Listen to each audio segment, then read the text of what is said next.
thank you for allowing me to come and speak. I'm from Portland, as was mentioned, which is sometimes jokingly called the most European city in America. And I'm going to talk a little bit about things I've learned, partly from working there. A lot of my career has been there. I'm partly responsible for some of the things that have happened in Portland around transportation and mode split and urban design. I served on the Portland Portland Planning Commission for 5 years and have some experience with actually legislating for that change. I want to talk about putting the public back in public space. And I know this sounds maybe like a simple idea, but it's more complicated, and you'll see why. I think some of the literature that is behind this series put it really well, that cities are important catalysts for social inclusion, intercultural exchange, and economic development. And today's younger generations are choosing their city first and their job second. And I was really impressed by Dr. Catherine Laughlin talking about how cities really need to optimize the place that they are, to be who they are, and even more so. So I want to talk about the public space is that place where you can actually put your identity on full display if you do it well. And I know you might think of public spaces including parks, trails, plazas, and streets, but today I'm just going to talk about streets because it's a little simpler to follow my line of thinking. You know, if I could get... I think what first place to start is that in many cities, the streets, they are about 40% of our land area. It's a lot of area that we have given over to not so public uses. And if we don't figure out a different way of dealing with this large, vast, expansive place, as we do have more people come to our cities to live, it's not going to be pleasant. So we need to get some things, we need to start doing some things around streets better. That's my main message.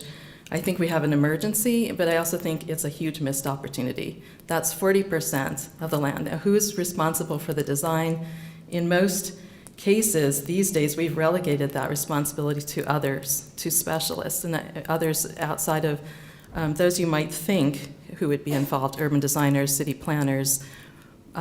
It's mostly streets are defined and maintained and operated by engineers, fire marshals, police, and it's not designed.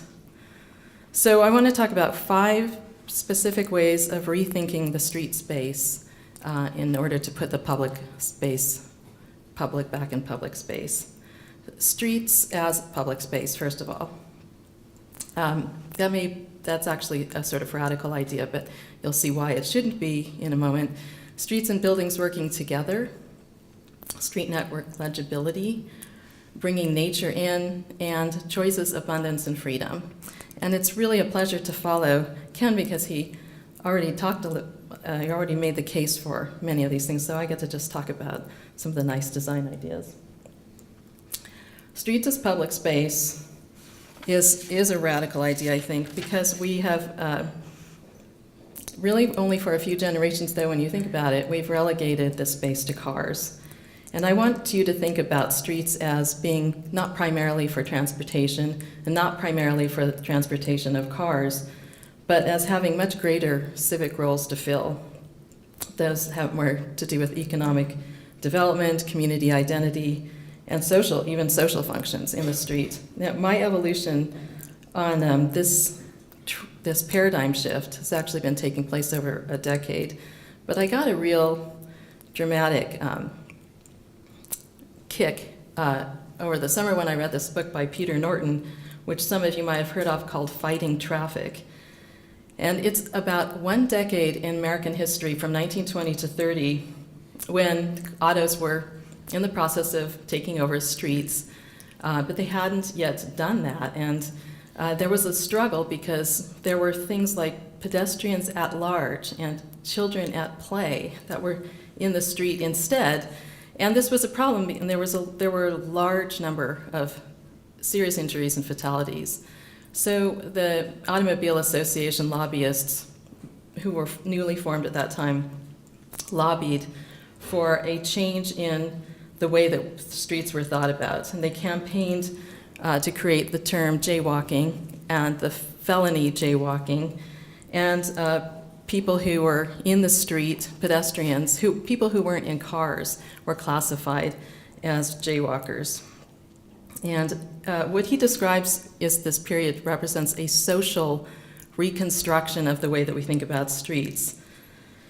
So for me to read in great detail a good book, it's worth reading, that goes into detail about how this was done, this very skillful campaign, public relations campaign and lobbying campaign in 10 years, and then to think about in that time since the fact that we don't even question this anymore, we just assented to the fact that streets are for cars, and people must stick to the sidewalks and stick to the crosswalks, and that you might even have to push a button to get your time to cross is actually kind of dramatic. So my first challenge to you is, let's think about streets as public space. It is, in fact, collectively owned by all of us.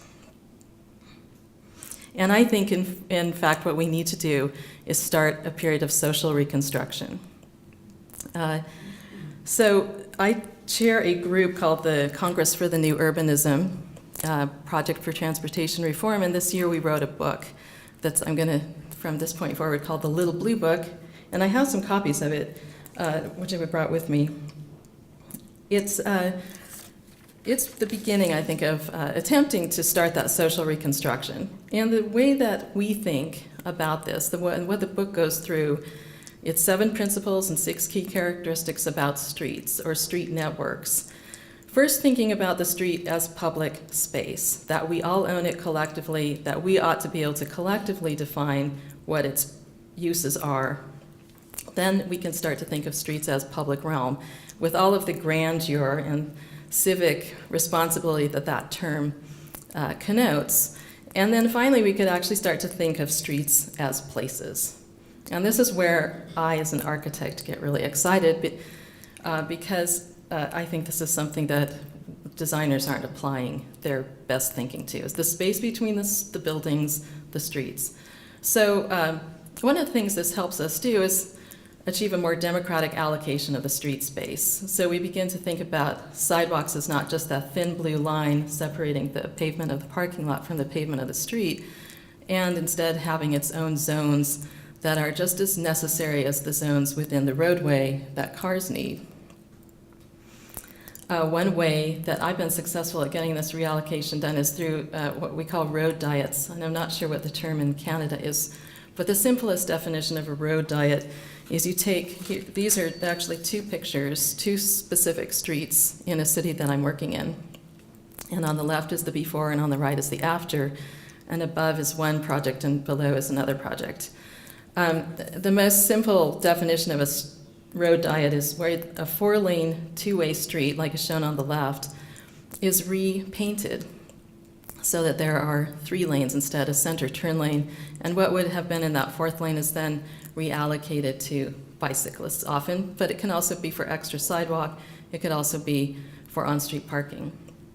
And this can be done really cheaply with paint, but what that paint does, what it communicates. And again, I think this is where we start getting into ideas of quality of place and attracting people to your city, is what is your public realm communicating to them? And simple things like sharrows, which is that symbol in the left on the pavement there in front of the bicyclist, or just a bike lane or a cycle track, say, welcome. We welcome you. If bicycling is your primary mode of transportation, and it is for many young people, it says we welcome you, and actually come on in. That's a very dramatic change from the way current streets currently feel. I just stuck this in here because a friend of mine in Portland, Oregon posted this on Facebook today, and just to let you know that if you build these bike facilities, people will come. People use them. In Portland, we've increased our mode share significantly for bikes, and not even our fierce winter weather. So today we had 20-mile-per-hour winds and periods of heavy rain.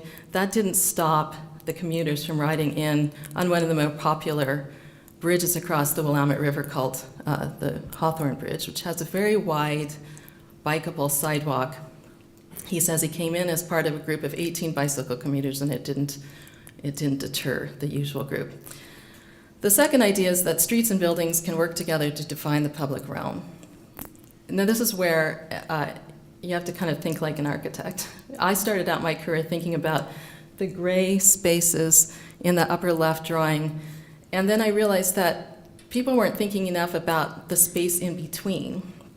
And in fact, I became more interested over the past couple of decades in urban design. I haven't designed a building for a long time.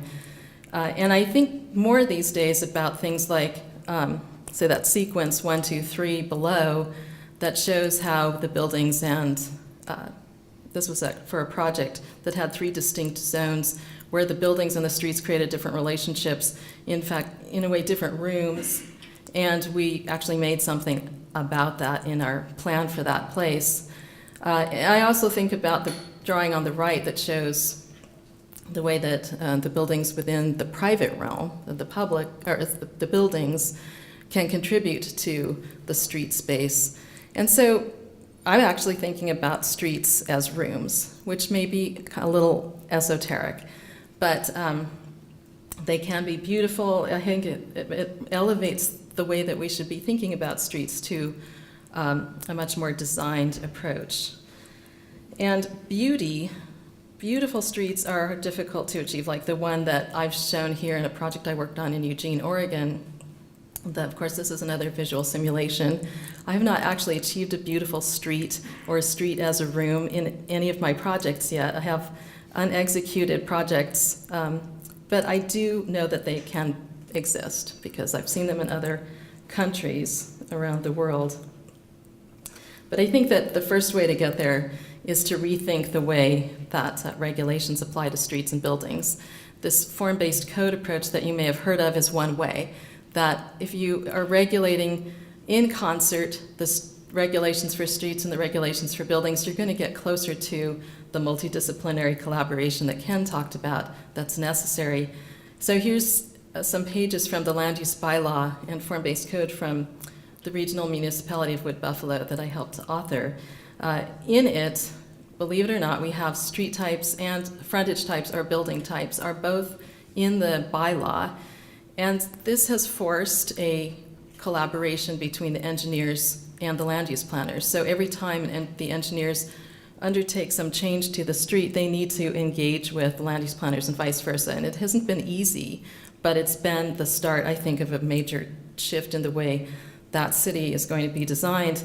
And some people have said to me, Fort McMurray there's no there, but there is actually a good street and block network in the city center. And we're starting with the streets, since there's a sense of place and community identity and something to build on there. So maybe streets as rooms is somewhat esoteric, but street network legibility might be even a little bit more esoteric, but just stay with me for a moment. People used to design cities much more skillfully than we do now, and we sometimes forget that many of our cities are so well laid out with streets and networks that link important destinations. In some of the work that we were doing for the Little Blue Book, some of the talented people that I worked with drew these sketches to help conceptualize this idea about the way networks work, the way they connect important destinations to each other, and that altogether that creates a network legibility beyond the scale of where you are in the street at any given time. And we wrote a principle that says the scale and orientation of streets celebrate unique local and regional characteristics, including those of the natural and built environment. That's not the exact wording, but that's the essence of that principle. And I think networks can be beautiful too. And a city that I'm working in currently in Southwest Washington State, it's actually 2 cities, Longview and Kelso, where the city was laid out by beautiful city planners in the 1920s who were very skilled at what they were doing. You can see the radial network and the major and minor streets and the hierarchy of streets that was part of the original design. And it's a very beautiful city because of this. But over the last 20 or 30 years, because of this thing called functional classification that's primarily intended to describe the way streets have to perform for automobiles, that hasn't matched up with the prioritization that was part of the original City Beautiful plan. And they've lost that clarity and that network legibility. So one of the things that we're doing through the transportation system plan that I'm working on there is a street typology that builds in some identity for each street, so we can begin to restore that legibility. A fourth idea, and I think Doug is going to talk about this much more, though, the bringing nature in is really important for cities, and if we can think about that 40% of the public realm that's currently dedicated to automobiles and think about how we actually bring nature in, both in terms of incorporating the natural network in Oregon and Washington, for instance, where we have environmental acts that require us to think about stormwater, how it flows, where it flows, how it's treated before it gets to the river. We have incorporated both stormwater flows into the street design at the network scale, as well as stormwater filtration into the street design itself. And I think that's a good example, one good example of how to bring nature in. But what I'm also trying to get people to think about is how we think about the network legibility, the regional scale, and how that bringing nature into the city creates a stronger community identity. It makes more of who you are, as Dr. Catherine Laughlin said. And now, this last and final idea I want to cover is about what happens to those streets in the future when there are fewer cars. There will be fewer cars. That's just a fact. With all of the population that's coming to our city, not everyone is going to be able to drive a car. And in fact, there are emerging, as Ken pointed out, many more liberating and interesting ways to get around with cycle share and car share and all the choices that are becoming more available. And young people are really attuned to this, many of whom aren't choosing to drive a car. Their smartphone is their connection. They use it, as the person in this illustration from our principles document is using it to help select that mode that he's going to use to get the last mile home, say. And this is the way I think we should think about the future, rather than as something to resist because we will have fewer cars. Sure, some people, I think, are going to miss that, but I actually think that it provides everybody with more choice, more abundance, and more freedom. As the author of the Boulevard book, Elizabeth McDonald, says, it's a future where no one gets everything, but everyone gets a lot. And we cannot stay on the path that we're currently on, where streets are used primarily for moving cars. The last principle that I think of the book that goes with that one is walking as the fundamental unit of street and network design. I'll just leave that up there for a moment. So that's really what I wanted to talk to you about and challenge you to think about streets as being more for civic uses and other uses than just moving cars. Thank you very much.